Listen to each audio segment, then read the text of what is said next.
그 한국은행에서 기준금리를 이제 0.5%를 이제 내렸습니다.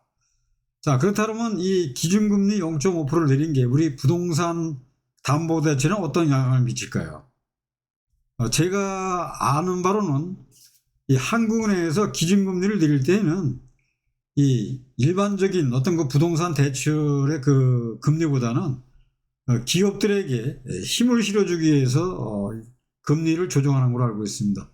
요새 참 기업들이 굉장히 힘들어하죠. 뭐 단기 부채다 뭐다 해서 대기업들도 지금 뭐 이렇게 날을 치고 또 뭐 이 직원들한테도 또 뭐 이렇게 30% 급여를 삭감해서 자회사 갈래 아니면 또 일시불로 매독을 받고 나갈래 라는 그런 또 이 제안도 들어오는데 참 날씨도 추워지는데 여러 가지가 좀 어려운 얘기만 들린 것 같습니다. 오늘은 26평을 세안고 싸게 사는 이 물건과 더불어서 국토부에서 발표한 그런 내용을 가지고 여러분을 찾아뵙도록 하겠습니다. 시청하시기 전에 좋아요 눌러주시면 감사하겠습니다.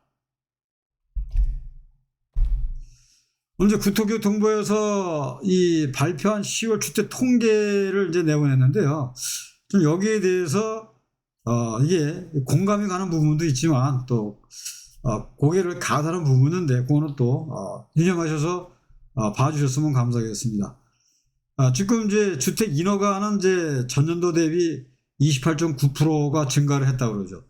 뭐 그동안 뭐 전세 사기다 뭐다 해가지고 뭐 아파트나 비아파트 해가지고 이 인허가가 줄어들지 않았습니까? 그래서 그게 앞으로 그게 뭐 한 2년 정도, 26년도부터는 이게 서울에는 공급이 전혀 없는 걸로 아는데 올해 전년 대비 28.9%가 증가했다고 좀 나왔고요. 또 수도권에는 56.2%가 급증을 했는데 그 중에 이제 이 기여를 한 게 인천이랍니다. 인천이 325.3%가 증가를 했다릅니다. 인허가 신청이. 제가 뭐 저쪽 그 인천 검단 그 한번 돌아봤는데 그쪽도 보니까 뭐 인천시 북부 지원이 글로 들어와서 이미 검찰청은 또 이 착공이 된 거고 그다음에 그쪽에 아라역이 또 이게 또 공사가 계속 진행 중이고 또 5호선까지 글다 또 들어온다 그러면 아마 그 아라역 주변도 상당히 많은 또 이 아파트 가격이 상승할 거로 보고 아마 그쪽 지역으로 해서 또 많은 또 이 인허가가 들어가지 않았나 이렇게 또 보고 있습니다. 자, 착공 물량도 증가했다 그러죠. 전년 대비 이제 10%가 상승을 했는데 수도권 중심으로 해서 26.3%가 이제 상승을 했다고 합니다. 자, 매매 거래량 회복이라는데 18.4%가 증가, 56,570건. 서울이 31.6%로 가장 두드러진 회복세를 보이겠는데 이게 이제 10월달 기준이니까 이제 그런 게 나오지만 사실 서울 같은 경우에도 그 상급지를 제한 이제 이 북부권 같은 경우에는 831 전세 대출을 이게 이제 이 갭투자는 이제 전세 대출을 안 해주지 않습니까? 그걸로 인해서 지금 뭐 거의 뭐 완전히 뭐 한 달에 상당히 많이 떠들고 있는데 그래도 31.6% 증가로 가장 두드러진 회복세다 하는 거는 아마 6월, 7월, 8월에 많은 거래가 이루어졌기 때문에 그것이 이제 반영된 거로 볼 수가 있을 것 같습니다. 자, 주의 깊게 봐야 할 부분이 있는데 그런데 이제 분양이라든가 준공 물량은 아주 여전히 이제 부진하다는 얘기죠. 그래서 분양은 이제 전년 대비 38.9%가 감소를 했고요. 준공은 25%가 감소했습니다. 그래서 특히 인천에는 준공 물량이 이제 82.6%가 급감했다 그러는데 자, 극과 극을 이루는 것 같습니다. 자, 한눈에 보는 전국 주택 건설 실적이죠. 2024년도 10월 기준인데 자, 인허가는 이제 많이 나왔다는 얘기죠. 근데 서울은 27,000 가구가 이제 됐다는 얘기고요. 착공은 전국적으로 21만 8천 가구인데 서울은 19,482. 그다음에 분양은 이제 전국적으로 18만 2천인데 서울이 2만 578 나왔다는 얘기고요. 준공은 이제 36만 1천인데 서울에 2만 8천 대여 가구가 이제 들어오는데 서울 같은 경우에는 이 인구 대비 한 4만 5천 가구가 들어서야 이 수요와 공급이 맞아들어가는 걸로 지금 통계상 이렇게 볼 수가 있습니다. 자, 미분양 주택의 이제 변화죠. 전체 미분양 주택이 감소를 했다는 건 좋은 상황인데, 예, 중공업 미분양, 이거 이제 악성 미분양을 그러죠.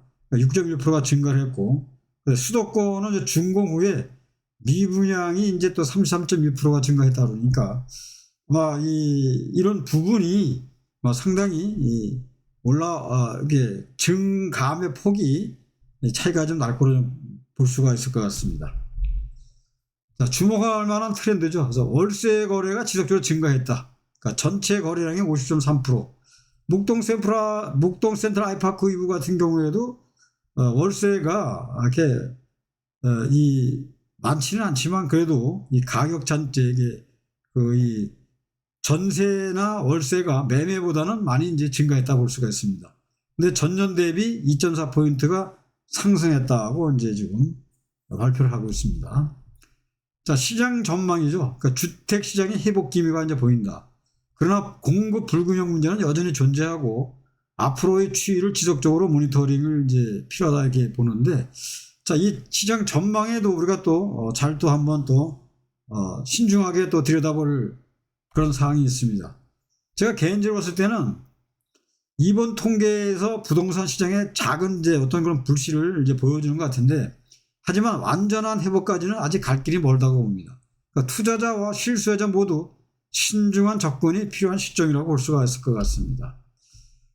자, 우리 이제 목동 센트럴 아이파크 이후에 이제 이 11월 달에, 오늘이 11월 30일이지 않습니까? 23평형이 하나가 딱 7억 3,500에 거래가 됐습니다. 그래서 정부의 831 대책으로 인해서 갭 투자 방지 전세 보증금을 잔고는 대체 이제 이게 안 되자 이제 매매 시장은 이제 급속히 이제 매매가 냉각되어야 되겠다 이렇게 말씀을 드릴 수가 있을 것 같습니다. 이게 이제 지금 이 23평형이 이게 24년도 11월 16일 날 7억 3,500에 이제 이게 거래가 된 게 지금 현재로서는 이 매매가가 최근에 된 거로 보고 있습니다. 그래서 원래 또 이게 계약일로부터 30일 이내에 이제 신고를 하게 되어 있는데 또 앞으로 더 오를 수 있겠지만 현재로서는 한 건이 거래가 돼서 이렇게 볼 수가 있습니다. 자, 다음에 이제 이게 전세입니다. 이게 전체가 한 10몇 건 되는데 이게 신규가 한 11건 정도 된다고 보시면 돼요. 왜냐면 전부 다 이게 갱신이 있지 않습니까? 갱신은 이거는 뭐 우리가 계약도 계약을 보지만 한 5% 이내 증여해서 한 거기 때문에 보는 거고, 그래서 이런 평수로 대비로 봤을 때 이 전세도 가격이 있는데 우리가 보면은 이 월세에 비해서 전세가 좀 많긴 하지만 또 이 월세도 보면은 또 갱신으로 이어지고 있습니다. 그래서 이제 33평 같은 경우에는 이제 2억에 180만 원도 나가고요. 또 5천에 250만 원도 나갔습니다.